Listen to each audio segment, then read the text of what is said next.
New York City's public advocate Jumaane Williams on the city's handling of the air quality emergency blanketing our area. City officials saying the quick spike in the air quality index spiked from unhealthy to hazardous, which has never been seen before. Yeah, this is extremely dangerous air.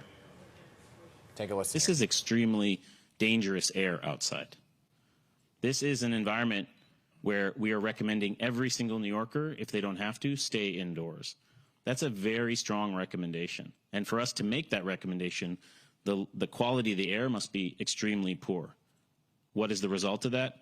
Lung conditions exacerbated, heart conditions exacerbated, mucosal membranes from the eyes, the nose, the ears irritated, burning, throat burning. Yeah, the public advocate says communication from the city about this health emergency could have been better, especially coming on the heels of the pandemic. Public Advocate Jumaane Williams is joining us this morning with more insight. So good morning, Mr. Williams. Appreciate your time this morning. Good morning. Peace and blessings. Thanks for having me. Yeah, always a pleasure. Yeah, I mean, we have a lot to talk about this morning. This air quality, though, this emergency is at the top of everyone's mind right now. You say the city and the state really should have communicated earlier about the air quality dangers, but the city officials say that they were following the guidance of the CDC. So what do you make of that? Well, what I'll say is, one, I think it's one thing to have to update a plan. I think it's another thing to be talking about a plan as something is happening. I think some of this information could have come days earlier. But I just want to make clear, I think every level of government fell here. The city, the state for sure, and of course the federal government. This was a national incident, and we didn't begin to hear the clarion calls until we were in the midst of it. And had we had some information a few days earlier, we might have been prepared for it. I'm also just distraught because I think we should have had a plan already in place of how to better communicate with everyone, again, on every level of government, particularly coming off of the pandemic. I hear you. And just to play devil's advocate, it's a bit unpredictable here when you're talking about fire and smoke and wind patterns and how long it could last. So because of the unpredictability, could there be some leeway here in how it was handled? Oh, absolutely. I want to be clear about that. There's definitely some room for how fast things moved, and maybe we didn't know it was going to be so bad. But we did know something was coming, and we could have made an announcement that something was coming, and we should all beware, and then kind of give some guidance of what to do if this.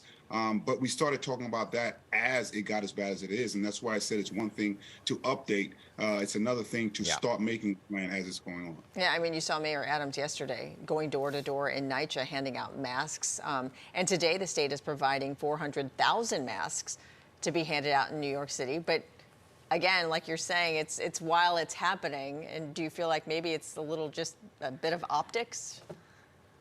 Well, one, I do want to say, as much as we talk about optics are important, it is good to see our leaders on the ground doing their best to try to speak to folks. I think optics is part of getting the message out. So I'm glad that's happening. But I do think some of this information, at least the fact that this was going to happen, could have come out earlier from the city, state, and federal government. And we should have had a way to communicate with folks very quickly through TV, through text, through the departments of education in a way that we would have hoped had been in place since we're just coming off this pandemic, since we're coming off very bad weather from hurricanes to storms in Buffalo. We should have a better way of communicating with folks at this point. I hear you. You know, lessons learned. Haven't seen this since the 60s, so it is a good lesson here and a reminder of the importance of a plan. But by the way, just to give a shout out to our meteorologist, he's been pretty spot on the last couple of days. But let me talk to you about this. You paid a visit to Rikers Island. That's another big story that I want to get you on. And I know you were on Picks on Politics this weekend talking about it, but I didn't talk to you about this visit in the wake of the recent federal monitor's report. You said that even though the conditions aren't as bad as they used to be, Mr. Williams, you still think this federal takeover is warranted, right? And I just want to kind of reiterate what you said over the weekend on the show, politics show, about why you think the federal government is better suited to handle this than the city.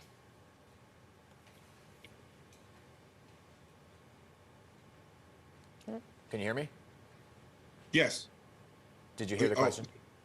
So I thought there was a clip coming. I'm sorry.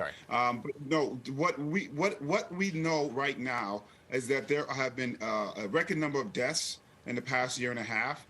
There are corrections officers who are being injured, who are being sexually harassed, and that is happening on the current conditions in Rikers right now. Admittedly, and thankfully, what we saw was an improvement, so I want to acknowledge that. I also just want change to happen. and I want a quick closure of Rikers. And so if the administration came to me today with a better plan, and I hope that they do, I'm happy to say maybe we don't need it. But as of right now, from what I saw the past week and the concerns that we had, we are still calling for the federal receivership, and there will be actually a resolution in the city council that will be introduced as such today.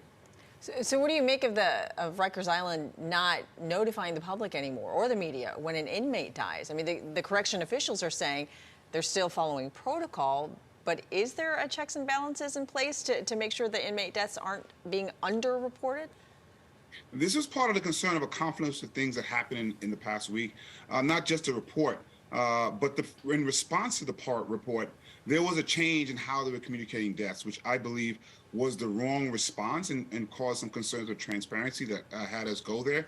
But I do want to make sure that I'm saying the problem correctly.